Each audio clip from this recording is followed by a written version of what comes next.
tem uma coisa que me assusta um pouco na Coreia do Norte, que é aquelas estátuas dos líderes, esse culto a alguém que eu nem sei quem é. Isso eu acho muito esquisito. Por que isso acontece? Deixa eu contextualizar isso. Bom, primeiro, só dar um exemplo. Culto de personalidade não é uma exclusividade de experiências socialistas, né? É só você observar a morte da rainha agora. Gente chorando, no metrô, assim, as fotos dela passando tudo repetido. Mas aí porque o cara escolheu se emocionar, né? Lá é meio que uma obrigação de cultuar o cara. Não é. Porque a Coreia, ela é muito rodeada de mentiras.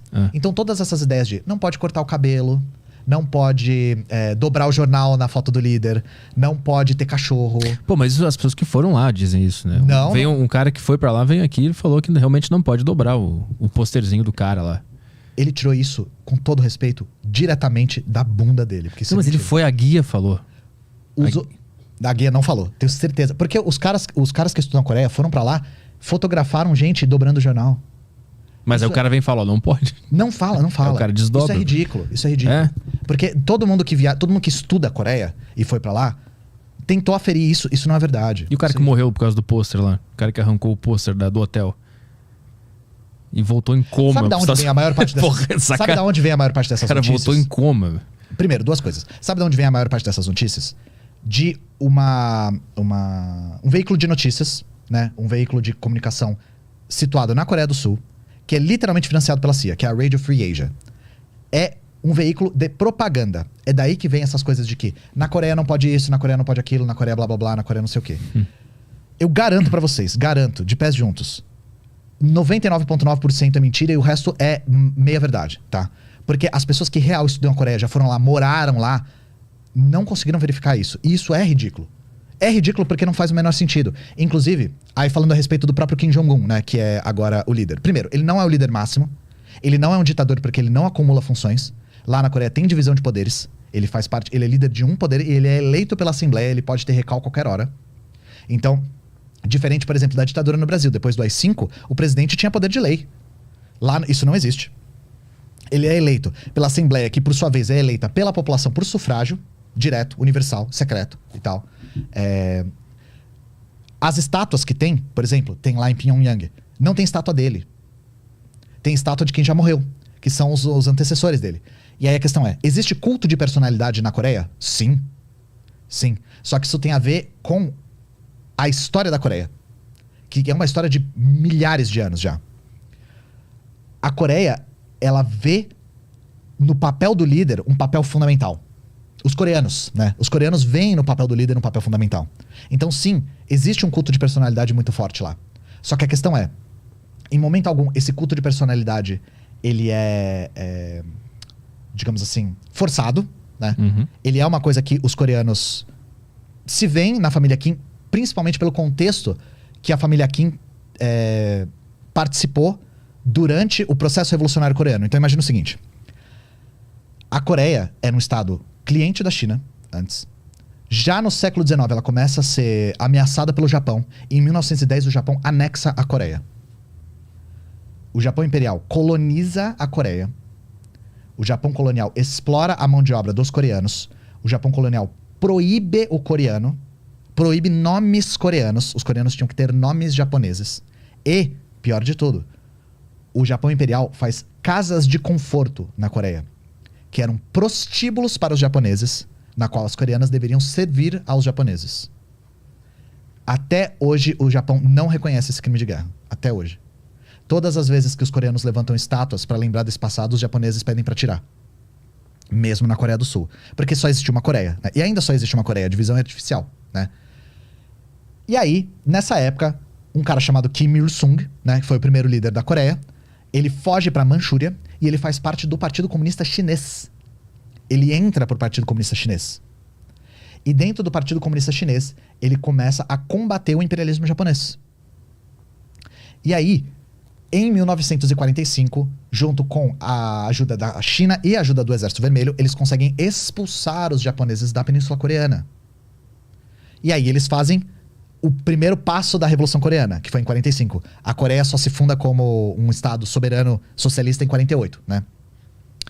Então, o Kim Il-sung, ele se destaca como o grande general que articulou a luta anticolonial, anti-imperialista contra o Japão. E o que o Japão fez com a Coreia é ressentida até hoje. Esse passado é muito vivo na cabeça deles. Porque foram 50 anos de ocupação e uma ocupação violentíssima. Eles veem no Kim e na família Kim a representação dessa luta contra os agressores externos. E não só. A Coreia é dividida em 45, né? Porque os Estados Unidos tinham medo de que o Exército Vermelho descesse e fosse fazendo revolução onde ele passasse. Fizesse a Ásia inteira virar socialista, né? O que poderia ter acontecido não fosse os Estados Unidos. E aí, eles dividem a Coreia em dois, no paralelo 38. E ocupam militarmente a Coreia do Sul. Sabe quando os Estados Unidos saiu? Nunca mais. Eles estão lá até hoje. O exército da Coreia do Sul é todo submetido aos Estados Unidos. Qual o interesse hoje de continuar antagonizar lá? A Coreia do Norte.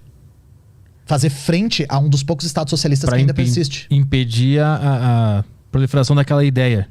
É isso? Sim, e pra conseguir restaurar o capitalismo na península. Pra conseguir destruir realmente a experiência coreana. Então existe uma tentativa ainda de subir Sim, e sim. tirar de lá. Por que eles não sobem? Por uma coisa chamada arma do diálogo, chamada bomba nuclear. Né? É a arma do diálogo. Né? Por isso que a Coreia optou por essa tática.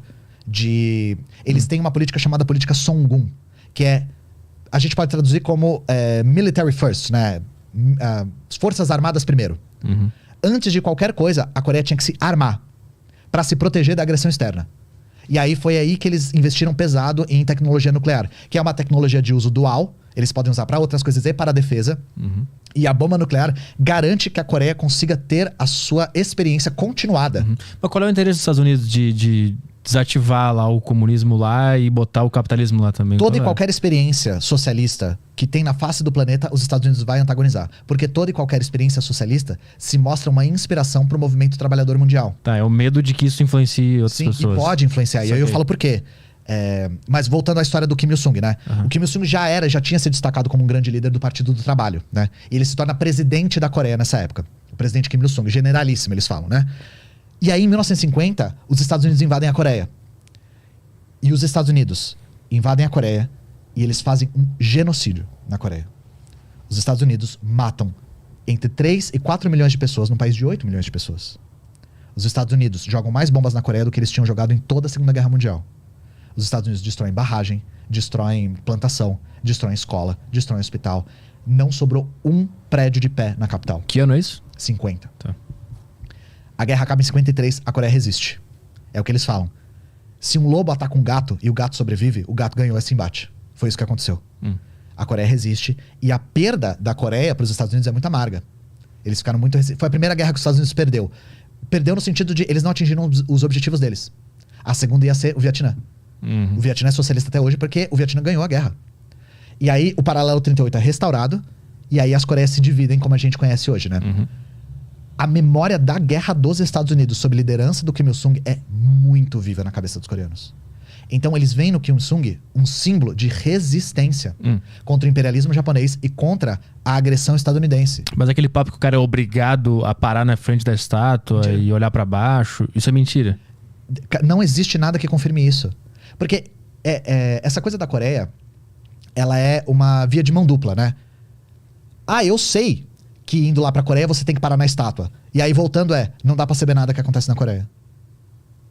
Então, eu sei quando corrobora com uma narrativa, né? Corrobora com um pensamento. E não dá pra saber quando corrobora com outro. Mas é que tem vários vlogs no YouTube de gente que vai lá visitar. Eu vi alguns já. Filma. E aí eles mostram lá que se ele tirar uma foto e a estátua do cara sair com a cabeça cortada, eles mandam deletar e tirar outra.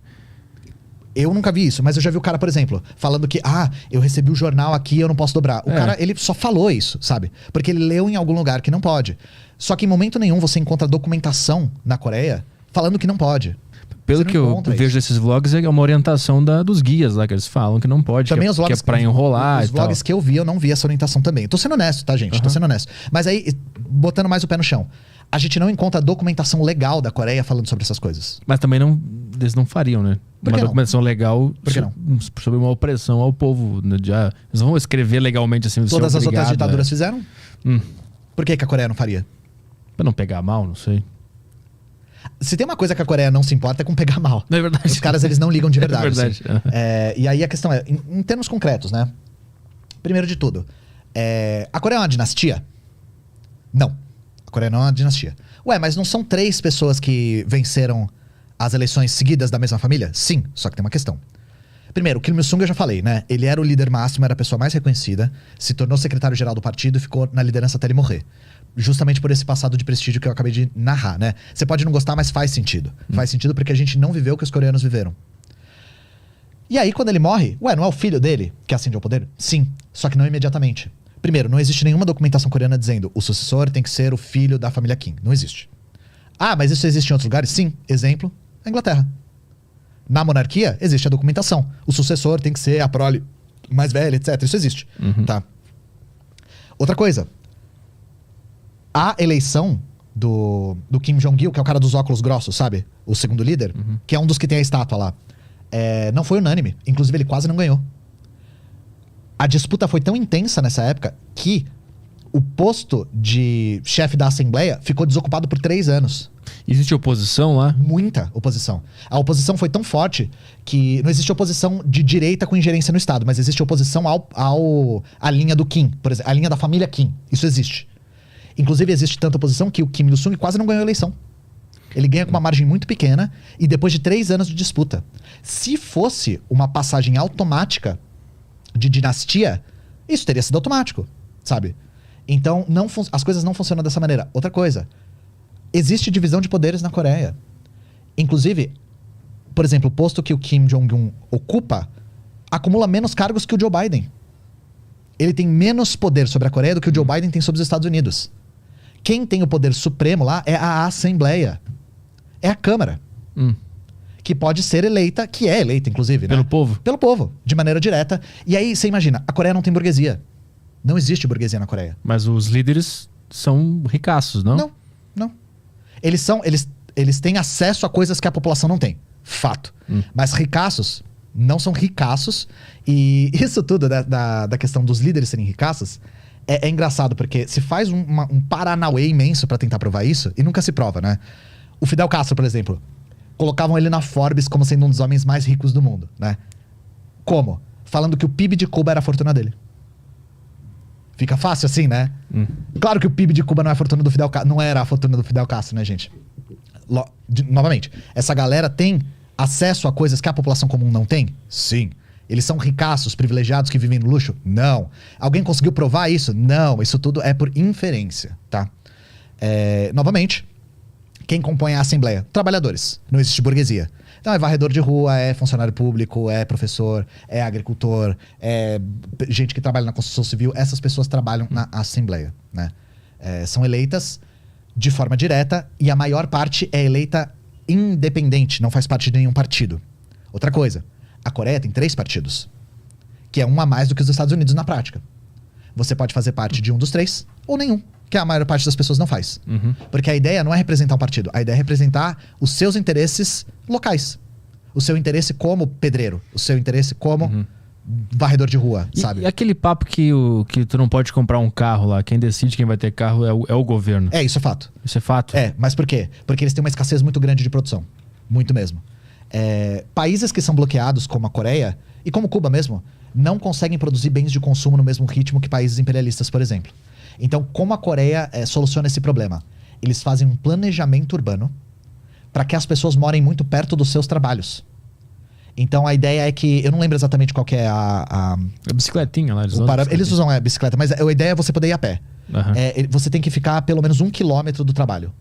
Você tem que morar pelo menos 1 quilômetro do trabalho. Isso é bom. Tinha que ter em São Paulo, isso aí. Eles fazem isso justamente porque eles não têm acesso a carro, sabe? E o transporte público existe, é gratuito, mas não é tão... Também a infraestrutura não é tão robusta quanto na China, por exemplo. Mas o que pega é o cara não ter a liberdade de poder comprar um carro se ele quiser.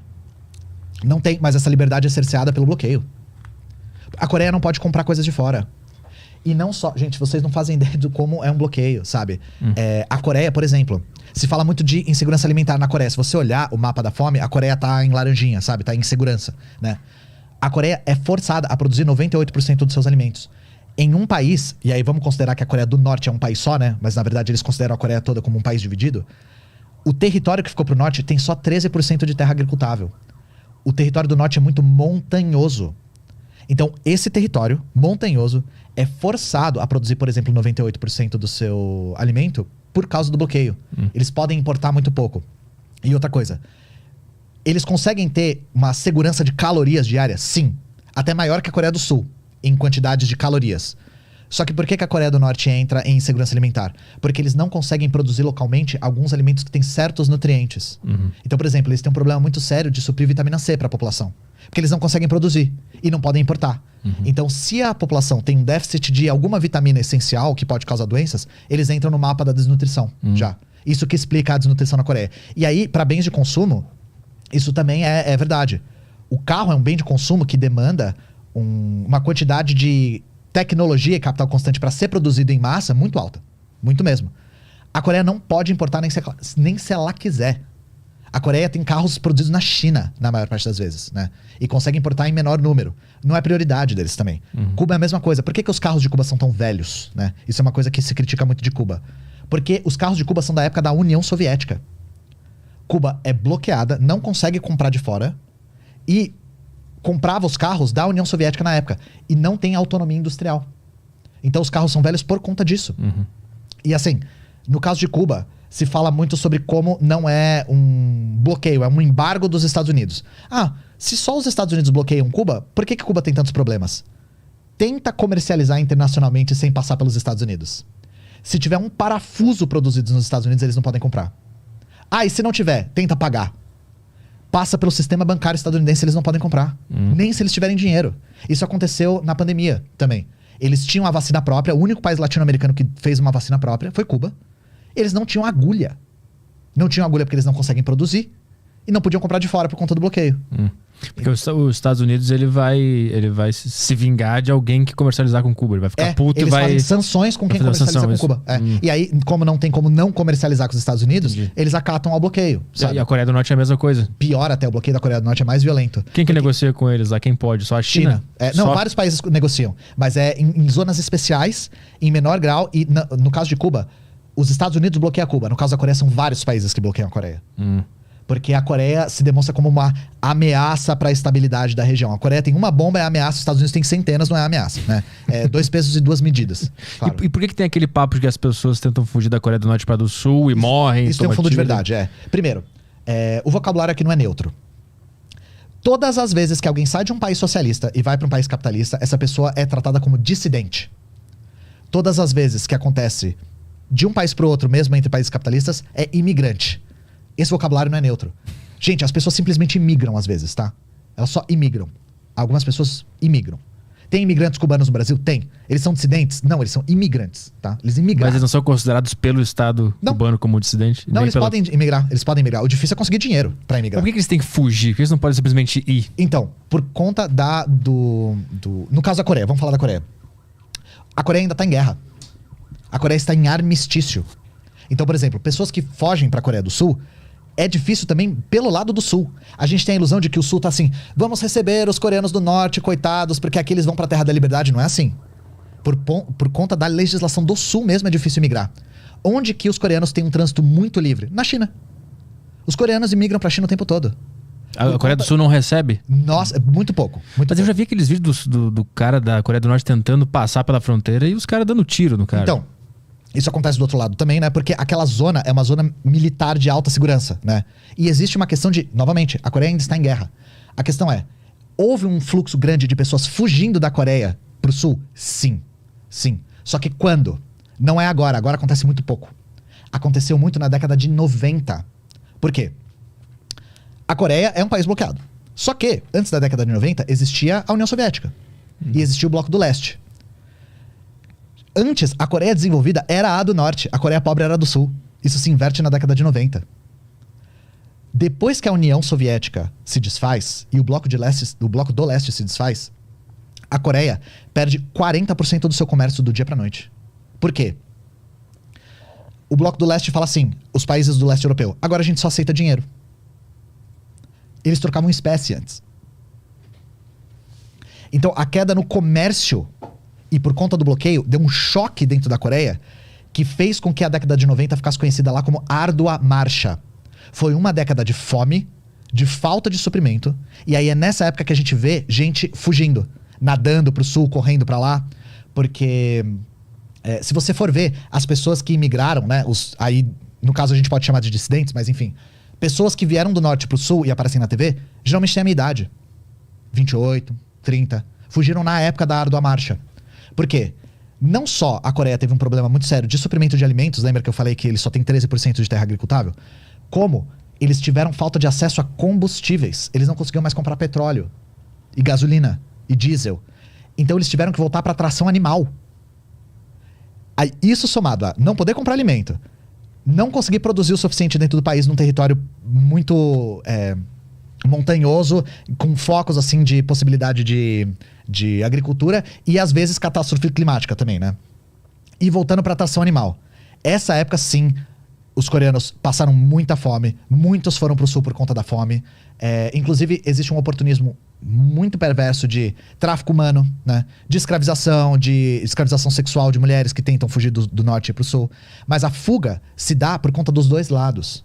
Existem leis dos dois lados da Coreia que impedem esse trânsito livre. Porque os dois estados ainda estão em guerra. E aí a prova disso no caso da China, os coreanos podem imigrar livremente. Eles não precisam fugir. É só ir. Inclusive, a maior parte das pessoas que vão pro sul, muita gente vai pro sul pra encontrar com a família, por exemplo. Porque passou a régua assim no meio da Coreia, dividiu família no meio. E aí as pessoas vão pra China e encontram coiotes na China que ajudam eles a ir pro sul. Só que na China o trânsito é livre, porque a China tem... E agora a China tá tendo relações melhores com a Coreia por conta do Xi Jinping, que é um governo mais à esquerda da China, e começou a reabilitar as relações diplomáticas com a Coreia de maneira mais próxima, né?